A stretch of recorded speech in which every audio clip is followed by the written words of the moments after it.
Bienvenue sur le plateau de Parole d'Élu. Nous recevons aujourd'hui le co-porte-parole de la France Insoumise dans les Vosges, François-Xavier Veyne. Bonjour. Bonjour. Merci d'avoir accepté notre invitation.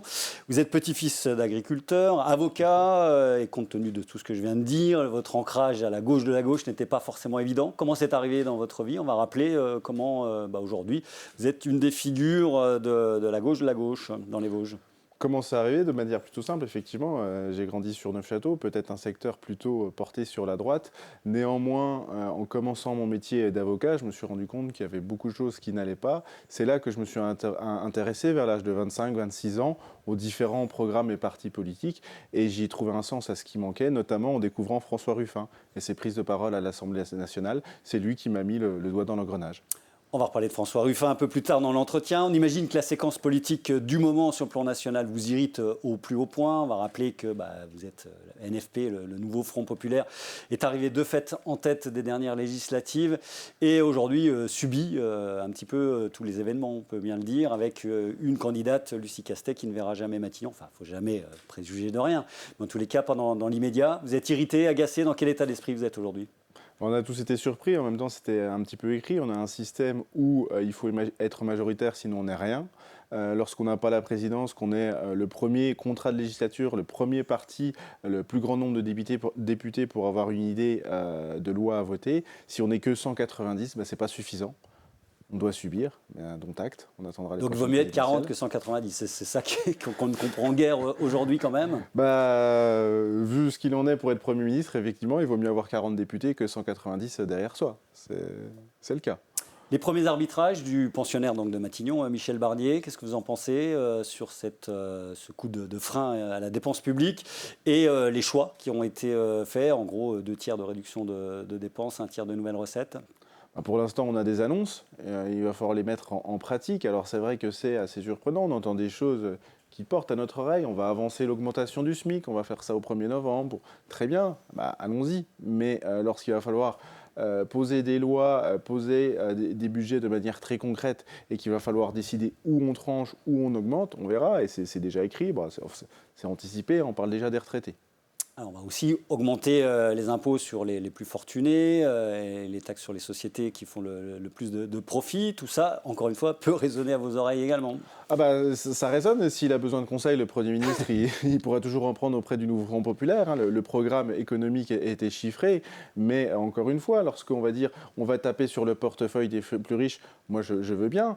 Montrez-moi la réalité. Est-ce que l'impôt sur les sociétés va être augmenté pour les plus grandes entreprises, oui ou non? Est-ce qu'on va supprimer la flat tax, oui ou non? Aujourd'hui, je ne pense pas que vous rencontriez quelqu'un qui vous dise « moi je suis pour baisser la flat tax ». Pourtant, elle a été baissée en 2017, elle n'a jamais été augmentée. Le nouveau Front Populaire a porté la première motion de censure contre ce gouvernement. Il fallait y aller, même si le combat était perdu d'avance. C'était important de marquer le coup. C'était plus qu'important parce que c'était une question de principe de dire il y a un gouvernement, il y a ceux qui sont pour, il y a ceux qui sont contre. Et on fait tomber les voiles. C'est-à-dire qu'on a entendu beaucoup de personnes qui se présentaient comme l'opposition à Macron, bien évidemment le Rassemblement national, qui a eu de nombreux postes. Aujourd'hui, ils sont nécessairement pro-Macron parce qu'ils n'ont pas voté de motion de censure. Donc ils valident ce nouveau gouvernement. Aujourd'hui, vous avez les pro-Barnier et les contre-Barnier. Moi, j'ai choisi mon camp. Donc pour vous, le NFP aujourd'hui, c'est la seule force d'opposition en France ? Sans aucun doute. On a vu le vote pareil pour la destitution. Il y en a qui se sont abstenus, mais quand on s'abstient, c'est qu'on est pour. Mais ça va être quand même du vote par vote. On sait très bien que ça va évoluer dans le temps et que selon les textes proposés, tout le monde se positionnera. Est-ce que le gouvernement, effectivement, est mis sous liberté surveillée du Rassemblement national? Ça chacun l'a bien compris. Pour vous, le président aurait-il dû démissionner après son coup de bluff, peut-être, de proposer ces législatives anticipées? Coup de force. La logique l'aurait voulu. Alors, il y a peu d'antécédents dans l'histoire de la Ve République. On a un général de Gaulle qui a demandé un référendum, qui l'a perdu, qui a démissionné. Alors là, ce n'était pas un référendum, c'était 2 nouvelles élections, mais on enchaînait une défaite de M. Macron au niveau des européennes. On peut dire que c'est les européennes, c'est pas autre chose. Mais il a demandé à ce que l'Assemblée nationale soit nouvelle, et le résultat de cette Assemblée nationale n'est pas du tout conforme à la politique du président de la République, et j'irai même plus loin pour ce qui concerne notre secteur, il n'y a même pas eu de candidat qui était investi En Marche pour se présenter. Donc il n'avait même pas une hégémonie sur tout le territoire pour présenter du monde partout. C'est quand même symbolique. C'est sûr qu'on peut voir les choses comme ça. Aujourd'hui, on parle aussi d'une destitution portée par NFP, puisque le président ne le fait pas tout seul. Là encore, il faut y aller. Alors on a voulu l'aider. Bon, la destitution, malheureusement, ça n'a pas fonctionné, faute de vote des candidats, des députés du Rassemblement national. Mais il fallait y aller. C'est encore une fois marquer le coup de on est pour la politique actuelle du président et du Premier ministre ou on est contre. Donc on est dans le symbole. On sait très bien qu'on n'aboutira pas, mais il faut... pour vous, c'est une clarification des positions des uns des autres. C'est ça le but. Non, le but, quand on fait quelque chose, c'est quand même pour arriver à son but. Mais malheureusement, si on n'a pas été suivi, aujourd'hui, c'est marqué dans l'histoire. Vous allez sur le site de l'Assemblée nationale, vous savez qui a voté pour, qui a voté contre. Et il n'y a pas de doute possible là-dessus. C'est important de savoir qui vote quoi. Alors, tempête sous les crânes, notamment de votre camp. Le RN va proposer l'abrogation de la réforme des retraites lors de sa niche parlementaire fin octobre. On peut imaginer que vous êtes d'accord sur le fond, c'était dans votre programme du NFP, mais il faudrait voter comme le RN. Comment se positionner? Alors on va vous demander votre avis à vous et faire un petit peu de fiction. Si le député Veil n'avait été élu en juin dernier, qu'est-ce qu'il aurait fait? C'est vraiment compliqué parce que c'est un casse-tête, mais rappelons-nous, parce que là, on présente la chose comme si le Rassemblement national avait la solution dans sa niche fiscale, porter la loi sur les retraites. Ça avait été le cas un peu plus tôt l'année dernière par la France Insoumise, ça avait été compliqué, on avait dû revoir la question, et derrière, il y avait une solution qui avait été trouvée, c'était que l'IOT, le groupe intermédiaire, propose... avec deux députés vosgiens aujourd'hui. Avec deux députés vosgiens aujourd'hui, c'est vrai qu'il y a un petit jeu de chaise musicale, mais ça devait être proposé par l'IOT. Et on nous avait expliqué que c'était impossible parce que ça faisait revoir le budget, qu'on ne pouvait pas inscrire dans la niche fiscale la loi sur les retraites. Quand c'est la France Insoumise, c'est pas possible. Quand c'est l'IOT, c'est pas possible. Quand c'est le Rassemblement national, bizarrement, ça devient possible. Alors, j'attends de voir. C'est une vraie question. Ça, c'est formel, on comprend l'idée, mais sur le fond, ce qui compte, c'est quand même d'aider les Français au jour le jour, au quotidien. Et c'est quand même votre fonds de commerce, entre guillemets. C'est pas une histoire de fonds de commerce, c'est une valeur. D'aider, de vouloir un meilleur partage des richesses du pays. Maintenant, la vraie question, c'est que le Front National, moi, je suis intimement convaincu que la question des retraites n'est pas une question qui soit ancrée au Front National, que c'est quelque chose d'électoraliste, parce que si vous reprenez des programmes d'il y a 5 ou 10 ans du Front National devenu Rassemblement National, on ne parle pas des retraites. C'était même déjà du 65 ou du 66. Aujourd'hui, le vent a tourné, ils vont simplement dans le sens du vent. La question, c'est est-ce qu'il faut remettre les retraites à 60 ou 62 ans? Bien sûr, les 64 ans, c'est pas possible. Il faut le revoir à la baisse. Donc même si c'est opportuniste de la part du RN, est-ce qu'il faut accompagner malgré tout ce mouvement? J'en reviens toujours à ma question. Je pense que le RN devrait laisser cette proposition-là à ceux qui savent la faire et à ceux qui l'ont dans leur programme depuis toujours, et pas le faire par simple intérêt. Il se trouve que par le hasard du calendrier, c'est eux qui ont la niche fiscale en premier fin octobre. Donc, je sais bien, mais il ne faudrait pas piéger les Français en disant que c'est une mesure du Rassemblement national alors que ce n'en est pas une. Alors, je reprends ma question fictionnelle. Si le député Veil n'avait été élu au mois de juin, qu'est-ce qu'il ferait Je regarderai le calendrier, je regarderai à quel moment est-ce qu'on pourrait reposer la loi sur les retraites de façon plus construite et pas simplement dans une niche fiscale, parce que c'est comme le principe du 49.3 pour moi. Une loi sur les retraites, ça ne doit pas être fait juste dans une niche, pas niche fiscale, niche parlementaire, pardon. Ça ne doit pas être fait dans une simple niche parlementaire, ça doit être un vrai débat à l'Assemblée nationale qui dure peut-être plus qu'un jour. Donc je regarderai le calendrier de l'Assemblée nationale et je pense véritablement que ça ne doit pas être fait dans le cadre d'une niche parlementaire. Une bonne nouvelle dans tout ça pour la gauche. Après la commission des finances, et Éric Coquerel, LFI préside la commission des affaires économiques via Aurélie Trouvé par le jeu d'une dissension Macronie-LR. Là encore, on est en plein dans ce qu'on est en train de vivre, c'est-à-dire qu'on est sur des majorités qui n'existent pas, avec des coups en coulisses qui sont portés. Et donc c'est, d'après ce qu'on a compris, Laurent Wauquiez qui a fait en sorte qu'il n'y ait pas de présidence de la Macronie, mais de privilégier la femme que vous voyez là en photo. Il faut en profiter, j'ai envie de dire, même si c'est un jeu un petit peu malsain. Chaque poste est important, mais c'est une cuisine interne qui n'aurait pas dû permettre d'avoir cette présidence-là. Aujourd'hui, on est très content, parce qu'Aurélie Trouvé, c'est une économiste. C'est important de mettre une économiste à la tête de la commission des affaires économiques. Ça paraît idiot, mais on a bien un ministre de l'Éducation nationale qui n'a jamais vu une classe de sa vie.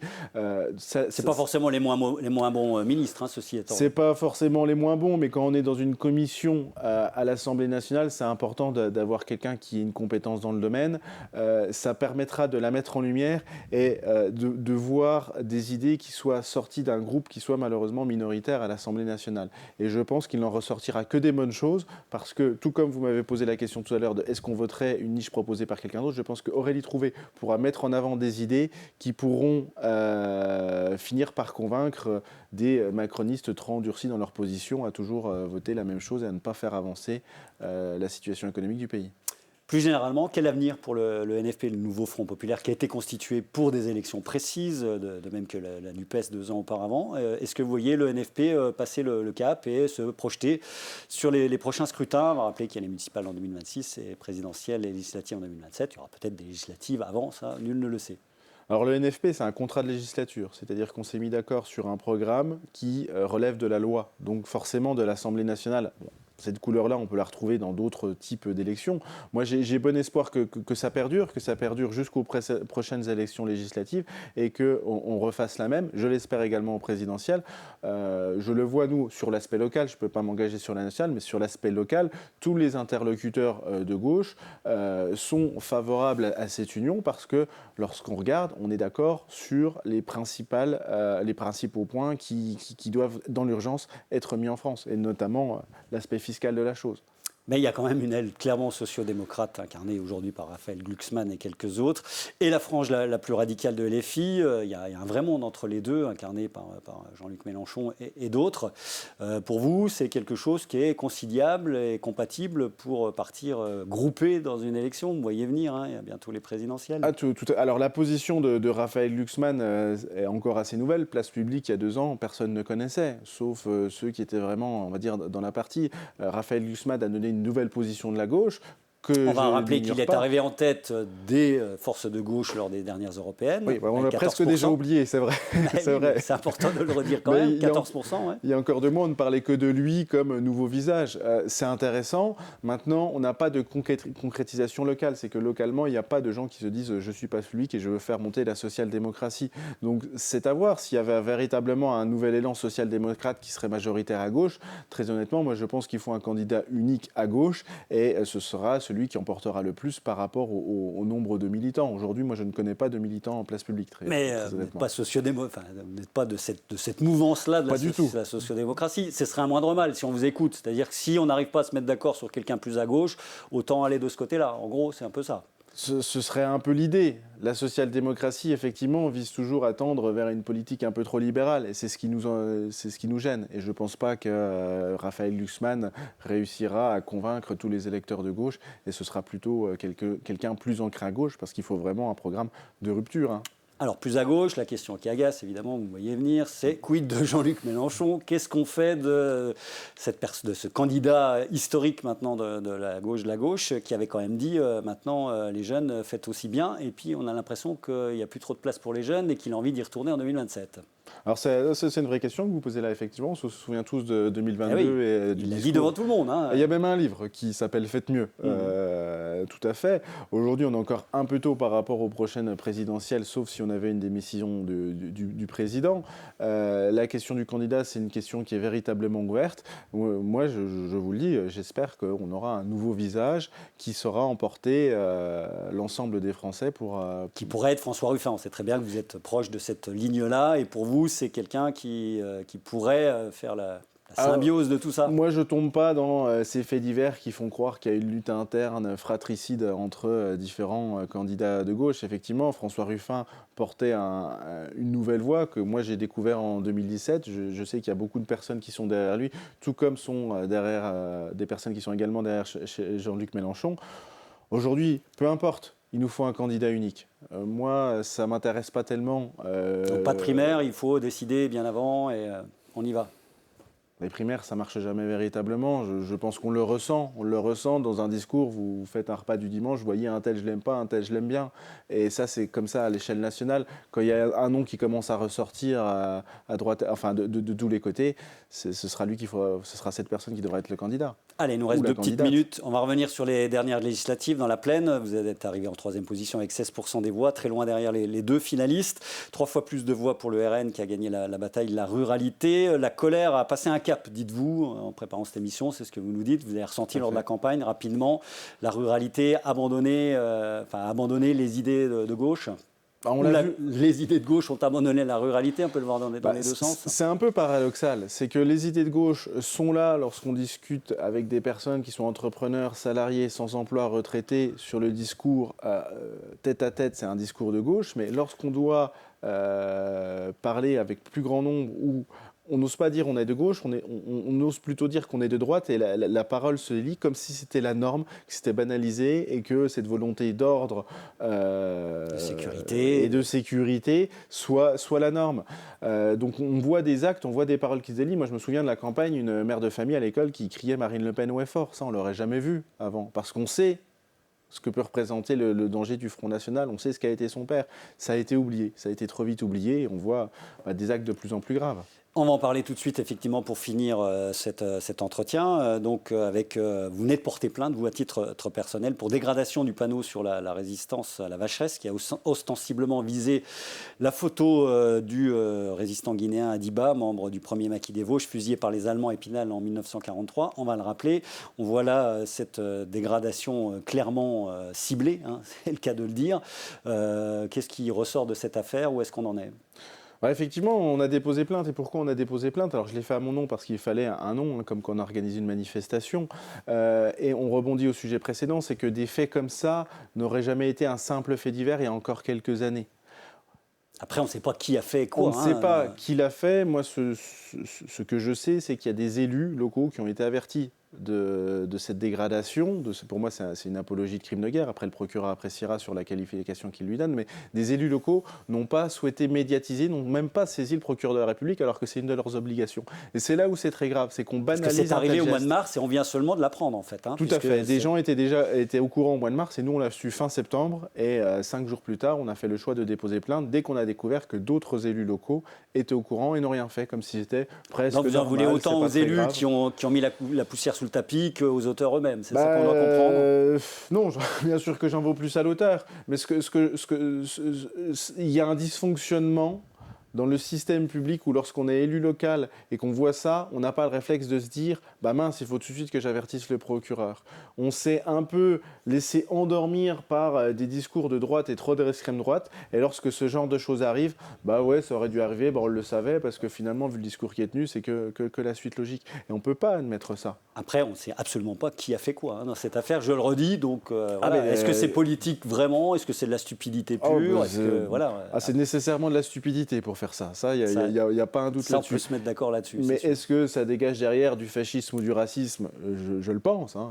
Je ne vois pas comment ça pourrait être autrement que sur fond raciste. Et on peut pas passer à côté d'une chose pareille. Il faut un minima qu'il y ait une enquête, même s'il y a peut-être des chances qu'on ne retrouve... Il y a des risques qu'on ne retrouve personne. Il faut faire l'enquête. Allez, toute dernière question, il nous reste quelques secondes simplement. Les prochaines échéances, est-ce que François-Xavier Veyne sera candidat à quelque chose, une mairie, un mandat de conseiller départemental, conseiller régional, député? C'est une vraie question. Pour l'instant, moi, je suis toujours très actif dans ma vie professionnelle, mais également dans la vie politique. On verra, encore une fois, les mouvances du moment. Mais si on me demande d'être candidat, je serai candidat, effectivement. À une mairie, peut-être pas, parce que j'habite Saint-Ouen-les-Parets. Je vois pas Enfin, il y a une bonne équipe municipale qui est en place. Je me verrais difficilement faire mieux. En revanche, je serais ravi de remplacer le député actuel. François-Xavier Veyne, co-porte-parole de la France Insoumise dans les Vosges, était notre invité. Merci beaucoup d'avoir accepté notre invitation. La semaine prochaine, à votre place figurera le député de la première circonscription, Stéphane Viry. Merci à toutes et à tous. Très bonne semaine.